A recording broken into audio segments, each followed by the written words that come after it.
स्वर्गदूतों का पाप और परमेश्वर का न्याय। आज हम जानेंगे कि स्वर्गदूतों ने ऐसा कौन सा पाप किया था आदि में, जिसके फलस्वरूप उनको बहुत ही कठोर दंड परमेश्वर की ओर से मिला था। वे जो है आज तक अंधा कुंड जो है उनमें अभी भी स्थित है और वे वही रहेंगे जब तक कि न्याय का दिन ना आ जाए। ऐसा कौन सा पाप स्वर्गदूत ने किया था जिसके फलस्वरूप परमेश्वर इतने क्रोधित हुए और उनको इतना कठोर दंड दिया? आज हम वही जानेंगे। तो चलिए शुरू करते हैं। उत्पत्ति के 6 अध्याय उसके 1 और 2 वचन में क्या लिखा है, देखिए। फिर अब मनुष्य भूमि के ऊपर बहुत बढ़ने लगे और उनके बेटियां उत्पन्न हुई।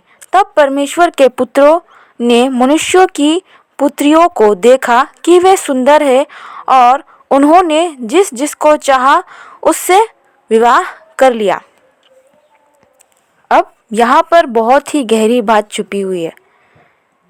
परमेश्वर के पुत्र अर्थात वे स्वर्गदूतों की ही बात कर रहे हैं। उनको जो है मनुष्यों की पुत्रियों की सुंदरता भा गई और वे उन पर मोहित हो गए।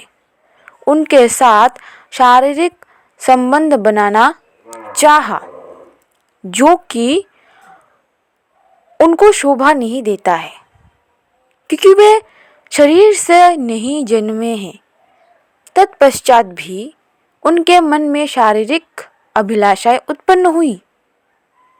ये सबसे बड़ा अपराध है। लेकिन यहाँ पर यह भी लिखा है कि उन्होंने जिस जिसको चाहा उनसे विवाह कर लिया ताकि वे शारीरिक संबंध बना सके। तो फिर यह पाप कैसे हुआ? इसका उत्तर भी बाइबल में ही है। तो चलिए जानते हैं कि यह पाप कैसे हुआ। मत्ती 22 अध्याय के 23 वचन से 33 वचन में हम पढ़ते हैं। देखिए क्या लिखा है। उसी दिन सदूकी जो कहते हैं कि मरे हुओं का पुनरुत्थान है ही नहीं, उसके पास आए और उससे पूछा, हे गुरु, मूसा ने कहा था कि यदि कोई पुरुष बिना संतान मर जाए तो उसका भाई उसकी पत्नी से विवाह करके अपने भाई के लिए वंश उत्पन्न करे। अब हमारे यहाँ 7 भाई थे। पहला विवाह करके मर गया और संतान ना होने के कारण अपनी पत्नी को अपने भाई के लिए छोड़ गया। इसी प्रकार दूसरे और तीसरे ने भी किया और 7 तक यही हुआ। सबके बाद वो स्त्री भी मर गई। अतः जी उठने पर वो उन 7 में से किसकी पत्नी होगी, क्योंकि वो सबकी पत्नी हो चुकी थी। यीशु ने उन्हें उत्तर दिया, तुम पवित्र शास्त्र और परमेश्वर की सामर्थ नहीं जानते, इस कारण भूल में पड़े हो। क्योंकि जी उठने पर वे ना विवाह करेंगे और ना विवाह में दिए जाएंगे, परंतु स्वर्ग में परमेश्वर के दूतों के समान होंगे। परंतु मरे हुओं के जी उठने के विषय में क्या तुमने ये वचन नहीं पढ़ा जो परमेश्वर ने तुमसे कहा, मैं अब्राहम का परमेश्वर और इसहाक का परमेश्वर और याकूब का परमेश्वर हूँ। वो मरे हुओं का नहीं परंतु जीवितों का परमेश्वर है। यह सुनकर लोग उसके उपदेश से चकित हुए। तो यहाँ पर यह बात स्पष्ट होती है कि मरने के पश्चात हम जो है स्वर्गदूतों के समान रहेंगे। मनुष्य ही क्यों ना हो, वे मरने के पश्चात स्वर्गदूतों के समान रहेंगे और उनमें ना ही ब्याह शादियाँ होंगी और ना ही वे ब्याह शादियाँ के लिए जो है दिए जाएंगे। उनमें कोई संबंध ना होंगे, वरन वे स्वर्गदूतों के समान स्वर्ग में वास करेंगे। और उन्हीं स्वर्गदूतों ने जो परमेश्वर के संग रहते थे मनुष्यों की पुत्री को देखकर, उसकी सुंदरता को देखकर बहक गए, जबकि परमेश्वर ने उनको अपनी आत्मा में बनाया, अपनी आत्मा में रचा। वे तो मर नहीं सकते क्योंकि वे तो स्वर्गदूत है, आत्मा है, शरीर नहीं। और इसी पाप के कारण परमेश्वर ने उन्हें अंधे कुंडों में डाल दिया और वे तभी बाहर आएंगे, उनका न्याय तभी होगा जब परमेश्वर न्याय के सिंहासन में विराजमान होंगे। और उस दंड का उल्लेख भी है 2 पत्रस के 2 अध्याय उसके 4 वचन में। देखिए क्या लिखा है, क्योंकि जब परमेश्वर ने उन स्वर्गदूतों को जिन्होंने पाप किया नहीं छोड़ा पर नरक में भेजकर अंधेरे कुंडों में डाल दिया ताकि न्याय के दिन तक बंधी रहे। परमेश्वर ने उन स्वर्गदूतों को ये दंड प्रदान किया था। अब क्या प्रमाण है कि वही स्वर्गदूत थे जिनको परमेश्वर ने ये दंड प्रदान किया? उसके लिए भी मैं आपको एक वचन पढ़कर सुनाना चाहूँगी। इसी 2 पत्रस 2 अध्याय के 5 वचन में देखिए क्या लिखा है, और प्राचीन युग के संसार को भी न छोड़ा वरन भक्तिहीन संसार पर महाजल प्रलय भेजा, पर धर्म के प्रचारक नूह समेत 8 व्यक्तियों को बचा लिया। और उत्पत्ति के 6 अध्याय 1 और 2 वचन के पश्चात ही परमेश्वर ने वहाँ पर जल प्रलय का जो है प्रक्रिया पूरा वर्णन किया है।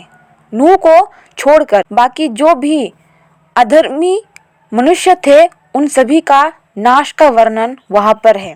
परमेश्वर ने देखा कि मनुष्य जो भी कर रहे हैं वो बुरा ही कर रहे हैं, इसीलिए परमेश्वर ने जल प्रलय लाकर सारी संसार के जो भी भक्तिहीन मनुष्य थे सभी को नष्ट कर डाला, सिर्फ और सिर्फ नूह और नूह के परिवार को छोड़कर। तो इससे यह साबित हो जाता है कि वो वही स्वर्गदूत थे जिन्होंने स्त्रियों को देखकर अपना मन बहला लिया था। अपने मन में वो शारीरिक संबंध बनाने का विचार लाया और उसी विचार के अनुसार उन्होंने किया भी।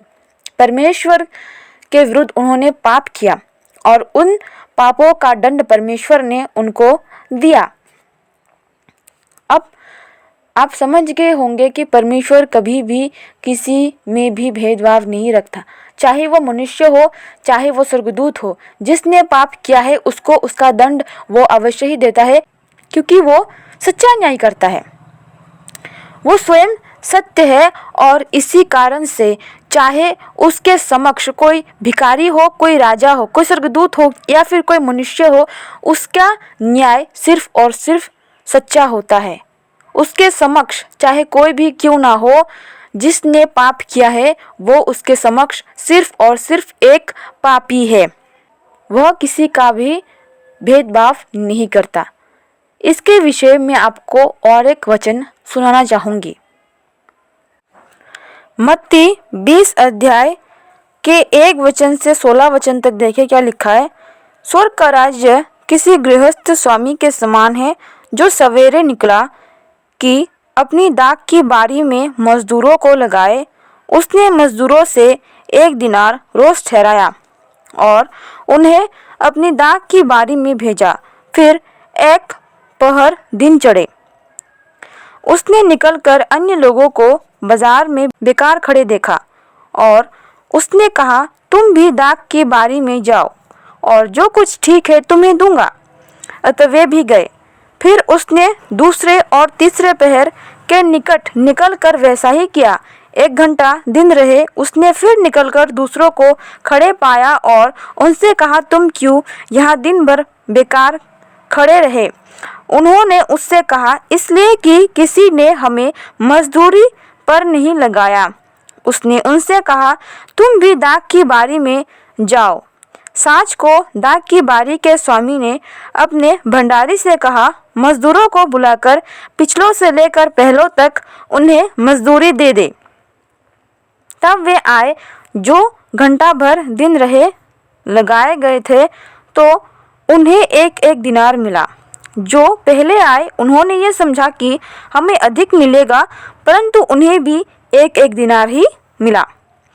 जब मिला तो वे गृहस्थ स्वामी पर कुरकुरा के कहने लगे, इन पिछलों ने 1 ही घंटा काम किया और तूने उन्हें हमारे बराबर कर दिया। जिन्होंने दिन भर का भार उठाया और धूप सही, उसने उनमें से एक को उत्तर दिया, हे मित्र, मैं तुझसे कुछ अन्याय नहीं करता। क्या तूने ही मुझसे 1 दिनार न ठहराया था? जो तेरा है उठा ले और चला जा। मेरी इच्छा ये है कि जितना तुझे दूं उतना ही इस पिछले को भी दूं।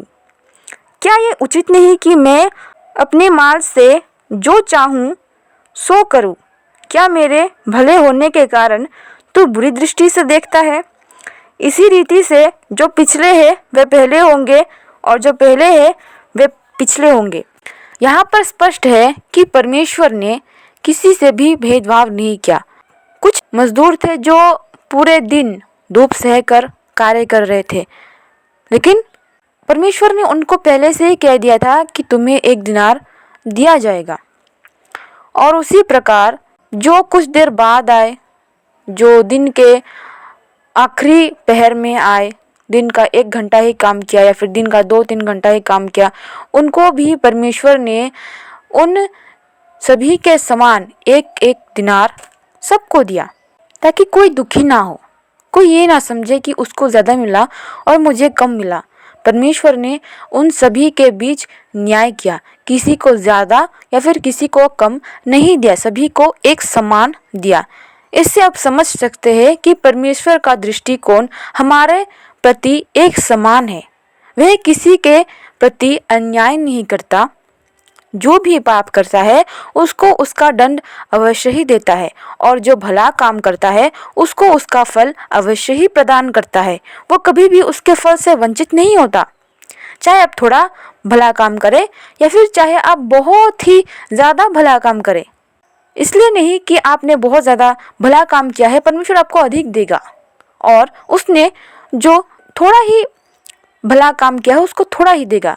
परमेश्वर आपको भी उतना ही आशीष देगा जितना कि उसको दिया है। चाहे कम भलाई करे या फिर ज़्यादा भलाई करे, भलाई तो की है।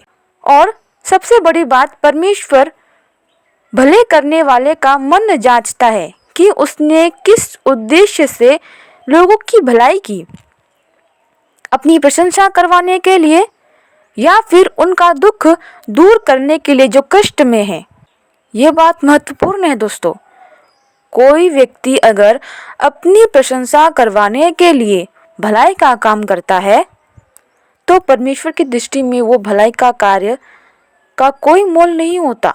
परमेश्वर कहता है कि लोगों का तुम इस प्रकार भला करो कि तुम्हारा बायां हाथ भी दाहिने हाथ का कार्य ना जान पाए।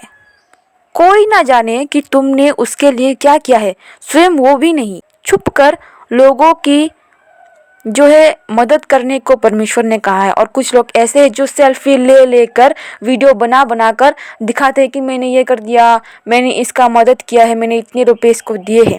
इन सब का परमेश्वर के नज़रों में कोई मोल नहीं है, क्योंकि वे स्वयं को अच्छा बनाने के लिए, स्वयं की प्रशंसा करवाने के लिए ऐसा करते हैं, स्वयं को भला दिखाने के लिए ऐसा करते हैं। और जो भी दिखाने के लिए लोगों का भला करे उसको उसका फल अवश्य ही मिलेगा, और वो फल ये होगा कि नाश होगा उनका। उनके बुरे विचारों में वे खुद ही फंस जाएंगे और नाश की ओर बढ़ेंगे। जो वे सोचते हैं उसके विपरीत उल्टा ही उनके साथ होगा। आप देखते होंगे कि कुछ लोग वीडियो बनाकर छोड़ते हैं, तत्पश्चात ही वीडियो ऑफ होने के साथ साथ वे सारा खाना वगैरह, पैसा वगैरह ऐसे ले लेते हैं। कुछ लोग होते हैं कि सच में उनको देते हैं, परंतु ज़्यादातर लोग खुद को जो है अच्छा दिखाने के लिए वीडियो वगैरह करते हैं, जो कि करने की उनकी कोई आवश्यकता नहीं है। उनको पैसों की कोई कमी नहीं है, फिर भी खुद का जो है पहचान बढ़ाने के लिए, खुद को अच्छा दिखाने के लिए, बड़ा बनाने के लिए, प्रशंसा के भागी होना चाहते हैं। इसीलिए वे भलाई का काम करते हैं लोगों को दिखाने के लिए। और परमेश्वर के वचन के अनुसार वे अपना फल अवश्य भोगेंगे। वे कतई अपने फल से वंचित ना होंगे। चाहे आप भला कर्म करें या फिर बुरा कर्म करें, आपको उसका फल अवश्य ही मिलेगा। कोई भी अपने कर्म के फल से वंचित नहीं हो सकता। आशा करती हूँ आपको अवश्य ही अच्छी तरीके से आज का वचन समझ में आ गया होगा। धन्यवाद।